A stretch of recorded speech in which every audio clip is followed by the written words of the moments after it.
어느 나라의 신하가 왕으로부터 7개의 단지를 선물로 받았습니다. 집에 돌아와서 하나하나 열어보니까 그 단지마다 무엇이 담겨져 있냐면 황금 동전이 담겨져 있는 거예요. 남이 받았다고 해서 이렇게 여러분들이 뚱한 얼굴로 있으면 안 됩니다. 마치 내가 받은 것처럼 황금 단지를 받았어. 그럼 보니까 기분이 좋을까요? 나쁠까요? 좋다고 생각 안 하니까 안 드리는 거예요. 황금 단지를 딱 받았어요. 그러니까 이게 얼마나 황금이 좋은지 여러분 집에 있는 거 한번 저한테 가져와 보세요. 제가 얼마나 좋아하겠습니까? 이게 금이구나. 그래서 또 다음 단지 열어보니까 또 황금이 들어있고 또 열어보니까 또 황금 동전이 들어있고 너무너무 아주 기쁨이 충만해졌습니다. 마지막 7번째 단지를 열어봤더니 황금 동전이 또 들어있는 거예요. 문제는 황금 동전이 반만 차이는 겁니다. 그 순간에 그동안 기뻤던 마음이 싹 사라져버리고 왕을 향해서 불평의 마음이 생겼습니다. 아니, 왕도 이왕 주실 바에 7번째 단지까지 꽉 채워서 주지 이게 무엇람. 그래서 불평하기 시작을 했습니다. 할 수 없다 그러면 내가 이 마지막 단지를 황금 동전으로 채워야지. 그리고 집안에 있는 모든 재산을 다 팔아서 황금 동전을 사서 7번째 단지에 채워 넣습니다. 그런데 문제는 안 채워지는 거예요. 여러분, 금이라는 게 얼마나 비쌉니까? 그래서 이 신하가 그로부터 쓸 것 안 쓰고 먹을 것 안 먹고 입을 것 안 입으면서 그렇게 전략해서 그 단지에 황금 동전을 계속 채워나갔습니다. 그리고 그 신하는 그렇게 살다가 그렇게 죽었다라는 이야기입니다. 끝. 여러분, 우리의 삶은 혹시 이런 삶이 아닙니까? 나머지 7번째의 항아리를 채우기 위해서 끊임없이 황금 동전을 쌓는 방식으로 혹시 우리가 살고 있지는 않느냐라는 것입니다. 저와 여러분의 인생이 이렇게 황금 동전을 채우다가 끝내지 말기를 바랍니다. 왕이 신하에게 왜 7번째의 항아리, 7개의 항아리를 주었을까요? 채우라고 준 것이 아니라 그것을 사용하라고 준 것입니다. 저와 여러분을 하나님께서 이 세상에 존재케 하신 이유가 무엇입니까? 사용하라고 주신 줄로 믿습니다. 쓰라고 준 거예요. 시간도, 물질도, 달란트도, 직장도, 모든 것을 아름답게 사용하라고 주셨음에도 불구하고 끊임없이 항아리에 채우고 살다가 그렇게 세상을 마치는 인생이 되어서는 안 된다라는 겁니다. 오늘 이 시대를 살아가는 저와 여러분들이 예수님을 믿는다, 예수님을 따른다고 하면서도 여전히 7번째의 그 욕망의 항아리, 욕망의 단지를 붙잡고 살아가고 있지는 않은지 우리 추수감사주의를 맞이해서 한번 돌이켜 볼 수 있기를 원합니다. 이런 찬양이 있습니다. 사랑의 나눔 있는 곳에 하나님께서 계시도다. 사랑의 나눔이 있는 곳에는 하나님이 계시지만 욕망이 충만한데, 욕심이 가득한 데는 하나님 계시질 않습니다. 욕심이 가득하고 욕망이 충만한 데는 사탄이 자리하고 있고 마귀가 자리하고 있음을 알아야 됩니다. 그래서 오늘 우리의 삶을 제가 이렇게 한번 정리해 보았습니다. 같이 읽겠습니다. 부자는 많이 소유한 사람이 아니라 하나님이 주신 모든 것을 하나님과 세상을 위해 사용할 줄 아는 사람이다. 하나님을 위해 사용하는 것을 감사라고 하며 세상을 위해 사용하는 것을 나눔이라고 한다. 감사할 줄 아는 사람이 나눌 수 있다. 그러므로 감사하는 만큼 나눌 수 있는 만큼이 내 행복의 크기이다. 여러분 어려운 말 아니잖아요. 그렇죠? 감사하는 만큼이 행복한 만큼이고요, 나누는 만큼이 행복한 만큼이라는 것입니다. 믿음이 있는 사람과 믿음이 없는 사람의 차이가 무엇일까? 여러분, 감사의 유무의 차이가 아닙니다. 믿음이 없는 사람도 불신자도 세상에서 얼마든지 감사를 표현하고 살아갈 수가 있습니다.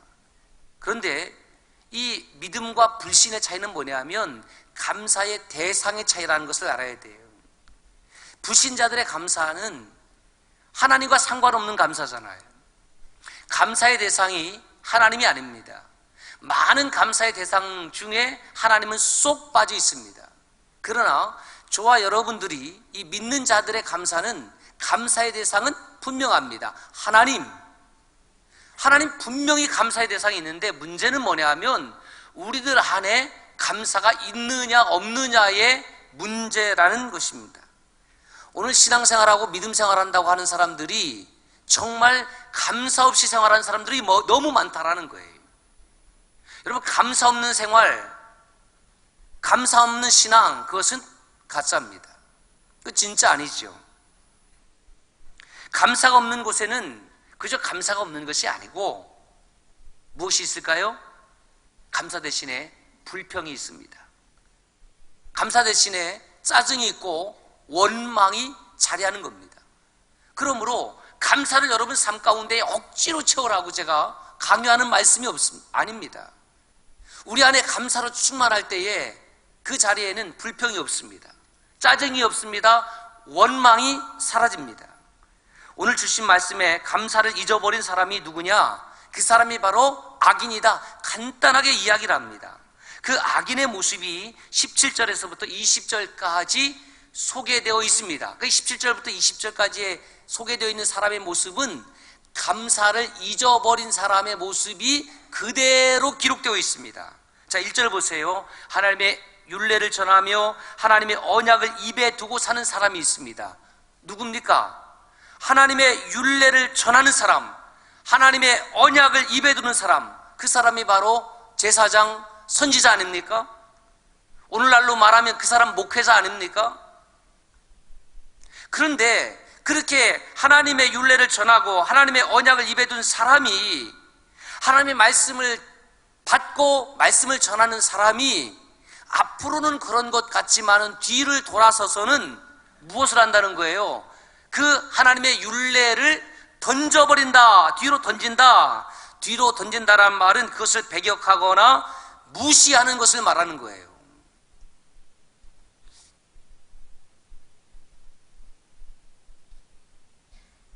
누구로부터 규를 받았습니다. 얼마나 감사하겠습니까? 그 앞으로는 감사하고 돌아서서는 버리는 거예요. 버려요. 여러분, 얼마나 기분 나쁘겠습니까? 앞으로는 감사하는 척하고 앞으로는 하나님의 말씀대로 사는 것처럼 하고 뒤돌아서는 그 말씀을 던져버리는 거예요. 누가 기분 나쁠까요? 하나님 기분 나쁘시지 않겠습니까? 이것을 현대적인 말로 바꾸면 이런 말이죠. 누군가로부터 카톡 받았습니다. 카톡 왔어요. 네. 그 읽었습니다. 그리고 답장을 하지 않았습니다. 이것을 비속어로 뭐라고 그러죠? 예, 너무 잘하네요. 예, 문자를 씹었다 이렇게 표현하더라고요. 그러면 그렇게 카톡 문자를 보냈는데 그것을 읽고 문자로 씹힘을 당했어요. 기뻐요, 행복해요, 즐거워요? 기뻐요, 행복해요, 즐거워요? 상관없죠. 기분 나쁩니다. 억수로 나쁩니다. 예, 그지같이 나쁩니다. 감히 내 문자를 씹었어? 너무너무 기분 나쁘잖아요. 오늘 우리가 어쩌면은 하나님의 말씀을 그렇게 받고 하나님의 말씀을 전하는 저와 여러분의 모습 속에서 그 하나님의 말씀을 씹어버리는 듯한 모습이 없느냐라는 겁니다. 이렇게 앞과 뒤가 다른 사람을 종교적 형식주의자 또는 위선자라고 말합니다. 이 위선자의 모습을 보십시오. 도둑과 연합을 합니다. 도둑과 연합하면 뭐가 되는 겁니까? 도둑놈 되는 겁니다. 가늠하는 사람하고 함께 합니다. 어떤 사람이 됩니까? 함께 간음하는 사람이 됩니다. 여러분, 이 정도면 놀랄 정도 아닙니까? 기가 막힌 정도 아니에요? 하나님의 말씀을 겉으로는 전하고 뒤로 도둑질하고 간음질하고, 얼마나 이 시대에 많은 사람들이, 많은 하나님의 종들이 여기에 무너져 내려갑니까? 여러분, 하나님의 말씀을 받지 않은 사람은요, 던지지도 않습니다. 씹지도 않아요. 받지 않았기 때문에, 믿지 않았기 때문에. 그런데 하나님을 믿는다고 하는 우리의 모습 속에서 그런 모습을 발견하니 하나님 얼마나 기가 막히실까. 19절 보십시오. 입을 악에게 내어주었다. 내 입을 악에게 내어주었으니까 하는 소리가 무엇이겠습니까? 쏘근쏘근 꼬구기죠 헬라어로 꼬기죠 꾸구구구. 그래서 그 입에서 나오는 말이 어떤 말이냐면 거짓말을 하고 형제를 공박하고, 공박이라는 말은 잘못을 따지고 공격한다, 이런 뜻입니다. 입을 악에게 내어주었기 때문에 그 입으로 나오는 말은 그 형제를 비방하고 공격하고 따지고 거짓말하고. 여러분, 우리의 입술로 이 아침에 하나님을 찬양하고 있으니 저와 여러분들의 입술이 복된 입술인 줄로 믿습니다. 얼마나 아름다워요. 우리 아이가 찬양을 하니까 다 너를 보고 저 누구 딸이냐 그 보고 있잖아요. 16절, 17절, 18절, 19절, 20절에 언급된 사람은 어떤 사람이냐? 한마디로 말하면 이중인격자예요. 이중인격자. 한 입으로 단물과 쓴물을 내는 사람, 이중신앙인. 이 사람을 하나님 뭐라고 정의하고 있느냐 하면 16절에 악인. 간단합니다. 이 사람이 악한 사람이다. 22절에 다르게 이 악인을 표현하는데, 하나님을 잊어버린 너희여. 하나님 보시기에는 누가 악한 사람이냐면 거짓말하고 속이고 도둑질하고 간음하는 사람도 나쁘고 악한 사람이지만은 그 악한 사람의 본질이 뭐냐 하면 하나님을 잊어버린 사람이다. 하나님을 잊어버린 사람.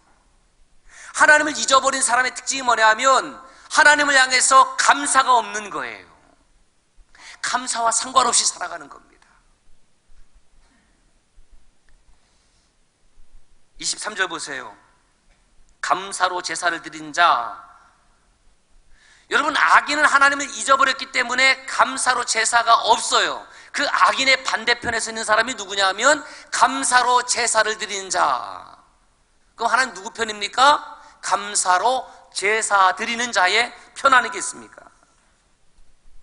결국 악인이 자기의 거짓말함과 도둑질함과 간음함을 계속함에도 불구하고 하나님이 묵묵히 그것을 지켜보고 있었는데, 악인은 이렇게 생각하는 겁니다. 아, 하나님 별것 아니구나. 내가 이렇게 악한 짓을 해도 하나님은 나와 상관없구나. 그래서 그렇게 악한 삶을 살아도 되는 줄 알아요.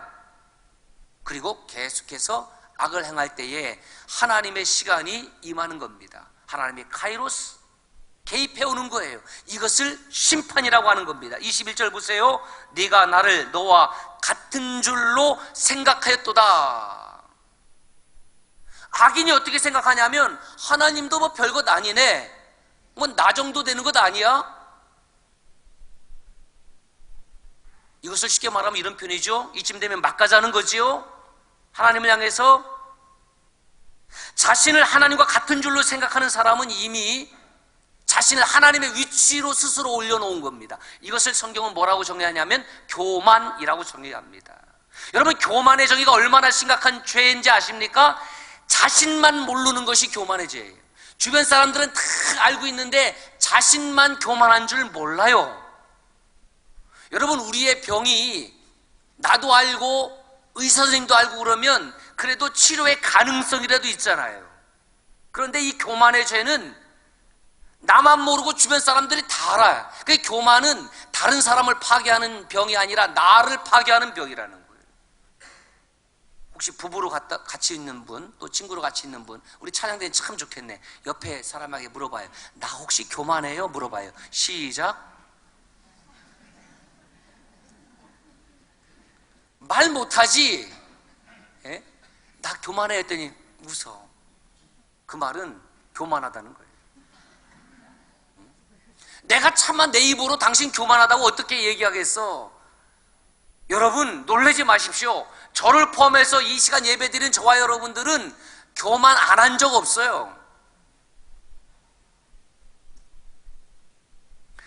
교만하는 게 죄가 아니고요, 교만을 회개할 줄 모르는 것이 죄죠. 사실은 어떻게 우리가 항상 겸손할 수 있겠습니까? 교만은 나도 모르게 교만해지기 때문에.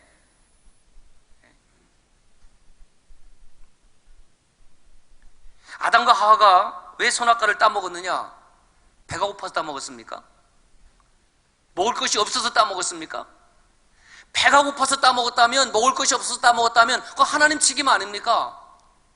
그런데 아담과 하와가 선악과를 따먹은 이유는 뭐냐면, 네가 선악을 알게 하는 나무의 실과를 먹는 날에는 내 눈이 밝아져서 하나님과 같이 될 것이다, 그 말에 넘어간 거예요.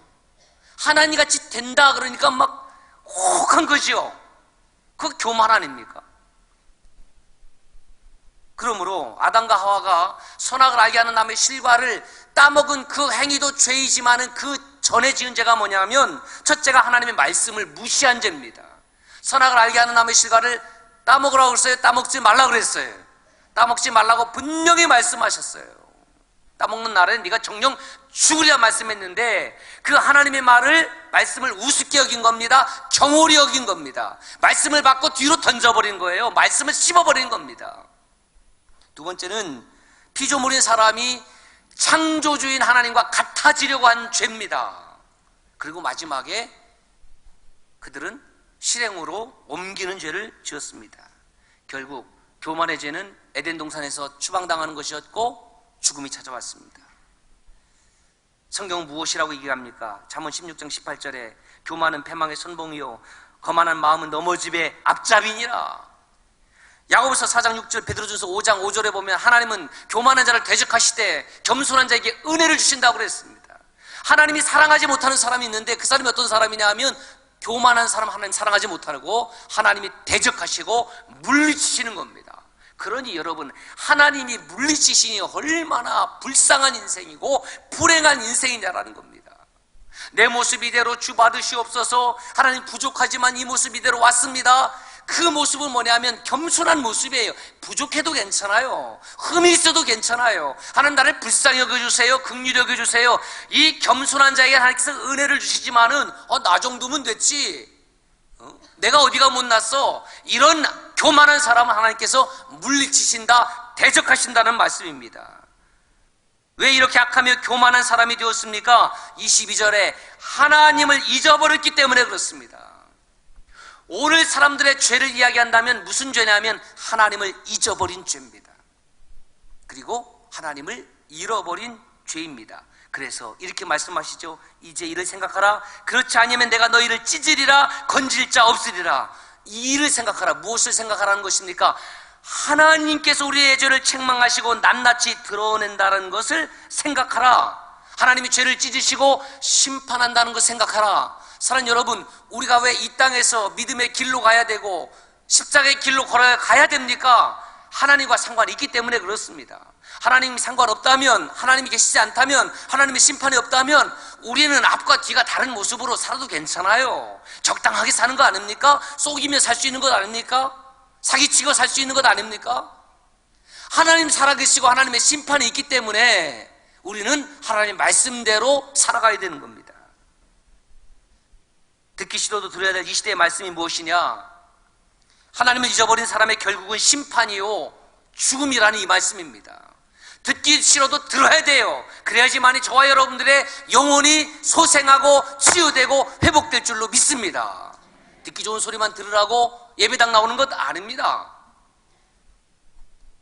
그러므로 하나님의 말씀을 듣고 하나님의 심판을 의식하는 사람을 23절에 이렇게 표현하고 있습니다. 감사로 제사를 드리는 사람. 제사를 드리고 예배를 드리되 어떤 마음으로 드리느냐? 감사로 드리라는 거예요. 감사로. 시편에 보면 하나님의 궁정에 들어갈 수 있는 유일한 자격이 하나 나오는데, 그것이 뭐냐면 감사로 그의 궁정에 들어가서. 감사드리지 않는 사람은 하나님의 궁정과 상관없습니다. 하나님의 나라와 상관없습니다. 감사로 제사를 드린 자가 나를 영화롭게 하나니 그의 행위를 옳게 하는 자에게 내가 하나님의 구원을 보이리라. 이것이 하나님께서 우리에게 주시는 감사의 선물입니다. 노아의 8 식구를 생각해 보십시오. 그들은 심판 가운데에 구원함을 받았습니다. 그리고 나와서 방주의 문을 열고 행한 행위가 무엇입니까? 첫 번째, 그들은 번제로 제단을 쌓았습니다. 창세기 8장 20절 21절 같이 읽습니다. 노아가 여호와께 제단을 쌓고 모든 정결한 짐승과 모든 정결한 새 중에서 제물을 취하여 번제로 제단에 들었더니 여호와께서 그 향기를 받으시고. 얼마 전에 인근의 사단장님으로부터 뭐 하나 왔어요. 이게 뭐냐면 감사장이 감사장.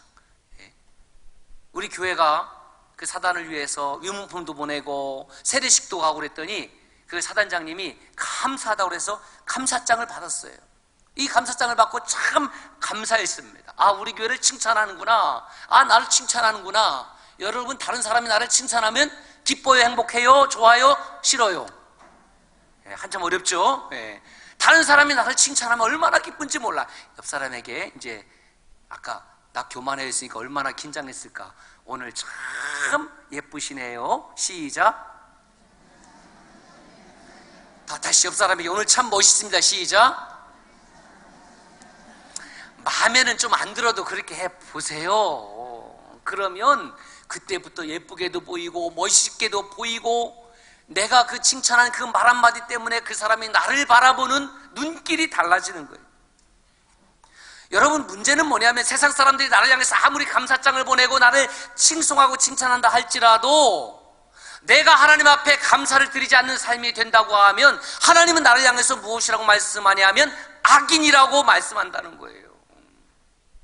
세상 사람들로부터 인정받는 것 중요하지 않다는 것이 아니고 인정받는 것 너무너무 중요한데 하나님으로부터 인정받는 삶이 되어야 되는데 하나님으로부터 인정받는 삶이 되기 위해서는 하나님께 감사의 제사를 드리고 감사의 예배를 드리는 사람, 그 사람이 하나님 앞에 어떻게 인정받느냐? 옳다 인정을 받는 줄로 믿습니다. 이렇게 감사의 제사를 드리는 자에게 하나님이 주시는 또 다른 선물이 있으니 그것이 무엇입니까? 여호와의 구원이라는 것입니다. 사랑하는 성도 여러분, 사람의 행복과 불행이 어디 있습니까? 여호와의 구원을 모르면 불행한 것입니다. 여호와의 구원을 알면 행복한 것입니다. 2019년 추수감사주의를 맞이해서 우리가 감사로 하나님 앞에 예배로 나아가고 있습니다. 하나님께서 저와 여러분들에게 정말 행복한 구원을 보여주시고 계십니다.